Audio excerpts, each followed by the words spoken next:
Conoce la historia de tu localidad. Eso impulsa tu querencia y tus ganas de aportar como ciudadano.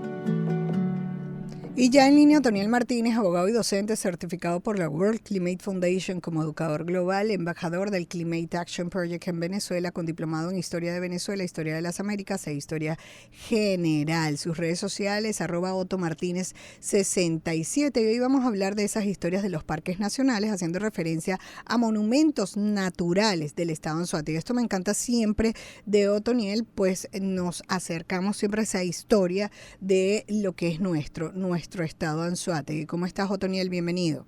Hola, María Alejandra, buenos días. Bueno, sí, en el marco del Día del Ambiente. Además, te lo iba a decir, en el marco del Día del Ambiente, entonces hablemos de parques, sí, de monumentos. Cómo no. Bueno, la cultura de... ¿Cuántos parques nacionales has visitado? Vamos a ver. ¿Y has ido a varios? ¿Conoce en Venezuela, enseguida, bueno, y en nuestra zona igual te hablo del Parque Nacional Mochima enseguida, Ajá. porque me encanta Bueno. la playa y bueno, ahí hay cosas que pues no sé si se están respetando como parques. Deberías darnos los detalles de qué significa que sea un parque decretado como un parque nacional, un poco para que nos involucremos y sepamos cómo nos debemos comportar hoy enalteciendo, porque hay que hacer un llamado a la acción individual hoy, Día Totalmente. Mundial del Ambiente. Sí, fíjate, María Alejandra, que la cultura de crear espacio y medio ambiente para los ciudadanos fue sus inicios se deben al gobierno general Eleazar López Contreras. Entre tantas cosas y renovaciones y transformaciones que hizo, encontró que era muy importante para las personas disfrutar de la naturaleza sanamente. En aquella época en que indiscriminadamente había una tendencia, ¿sabes?, a los inicios de la actividad petrolera donde fuera y como fuera. Vio con cierta preocupación la expansión de esas áreas petroleras que se llevara por delante capas y paisajes naturales que puedan verse comprometidos, incluso el mismo lago de Maracaibo, que lamentablemente con el paso del tiempo pues sí terminó siendo realmente afectado. Pero el caso es que se hizo un estudio muy serio a través de su equipo de gobierno para crear zonas de protección, y luego, después de haberse determinado cuáles podrían ser esas áreas de protección, se decidió más bien, previo a que ya se habían dado los pasos para crear el parque Henri Pittier, decidió ampliar la conformación de parques por el resto del país. Sí, Henri Pittier fue, para decirlo, allá en el occidente del país, fue el primero en el decreto, ¿cierto? En su tipo, sí. Exacto. Cómo no.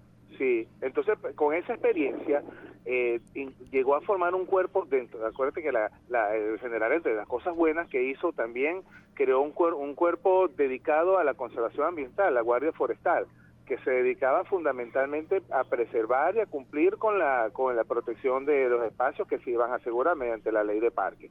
Se crea la primera ley de parques nacionales, que viene siendo la que con el paso del tiempo regula la creación de espacios naturales para el disfrute y por supuesto para la preservación de especies, fauna y flora. Empezando por occidente y luego paulatinamente se fue hacia la parte del centro del país, ya específicamente la región del estado Miranda, que tiene muchos parques. Se hizo mucha protección también del estado Bolívar, del estado de lo que era el antiguo territorio Amazonas, hoy estado Amazonas, y en las costas, en el estado Falcón, las islas de Venezuela. Y así, con el paso del tiempo, fue extendiéndose la creación de parques y de zonas de protección especial. Quiero que me menciones algunos parques del país y luego llegar a los del estado Anzoátegui, pero sí quiero, como hablas de zonas de protección, hacer la diferencia en ese resguardo de zonas de protección cuando se hace el urbanismo, que es diferente a un parque nacional. Digo, un ejemplo, ¿no? Donde está el Country Club, ese cerro tenía una zona de protección para la construcción y mantenerlo verde en pro del ambiente, tengo entendido, no para hacer parque como tal. No. Y en el caso del Ávila sí es parque nacional, ¿cierto? El Ávila sí, nacional, es parque nacional, y eso es innegable. Ahí sí hay restricciones muy serias en cuanto a lo que es la construcción, el desarrollo de cierto tipo de infraestructura. Solamente lo que es dedicado a la preservación ambiental. pero no para una explotación abierta de áreas comerciales. Okay. Eso hay una distinción allí. Bueno, el Parque Nacional de la Vida, por supuesto, es quizás un emblemático, ¿no? Para todos. La vista de Caracas ya está adornada por la majestuosidad del Ávila. Exacto. Un parque muy conocido también, el Parque Sierra Nevada, que es el parque emblemático del estado Mérida y de los Andes venezolanos. Hay un parque que es muy poco conocido y sin embargo mucha gente ha transitado por él, que es el parque de Guatopo, que está en el estado Miranda, ¿sabes, María Alejandra? La carretera que a veces cuando tomas el desvío de los llanos, para no entrar por Caracas, mucha gente que viene del occidente, pues toma por los llanos, pasa por allí en el estado Guárico, y hay parte del estado Miranda. El Parque Mochima, emblema del estado Anzoátegui, imagen viva de lo que es el recurso natural del estado. Y ahora en el estado se está creando la conciencia de los monumentos naturales. Los monumentos naturales se vienen haciendo por decreto, eso lo dicta el Ejecutivo Nacional, a solicitud de los estados y municipios, para conservar zonas que requieren, por supuesto, de una atención rigurosa, una atención especial, para poder ser destinadas en este caso, pues sí se pueden hacer actividades turísticas y de recreación en general.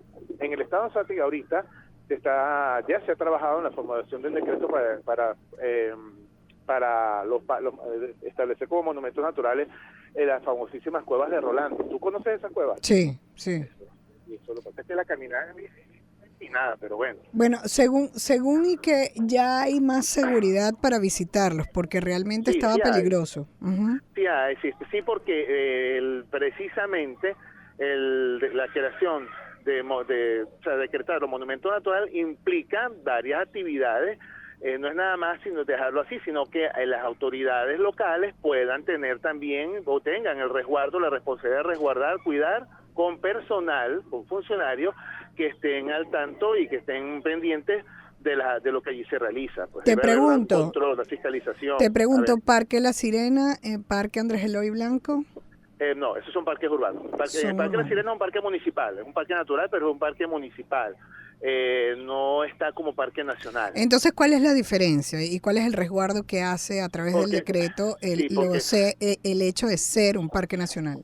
En el parque nacional como tal, es prácticamente nula, muy poca la intervención directa del hombre en el medio ambiente. Okay. Distinto al Parque Andrés Eloy Blanco, que fue un parque creado, diseñado para eso en 1981.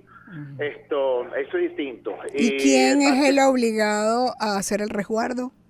En el parque Andrés Eloy Blanco lo tiene la municipalidad, lo tiene la gobernación del estado de Anzoátegui también, es un conjunto de organismos que se encargan de él. Y el parque como tal también lo maneja, tiene responsabilidad en parque, un parque tiene una sede allí, una pequeña sede. Okay. Pero InParques debe resguardar los parques nacionales. Sí, cómo no, es la responsabilidad directa. E incluso las zonas de protección especial están bajo la responsabilidad de InParques. Es decir, los monumentos naturales también. Sí, los monumentos naturales para el régimen de administración principal es de InParques, definitivamente. Sí. ¿Se nos queda algún parque por fuera en el estado de Anzoátegui o monumento natural?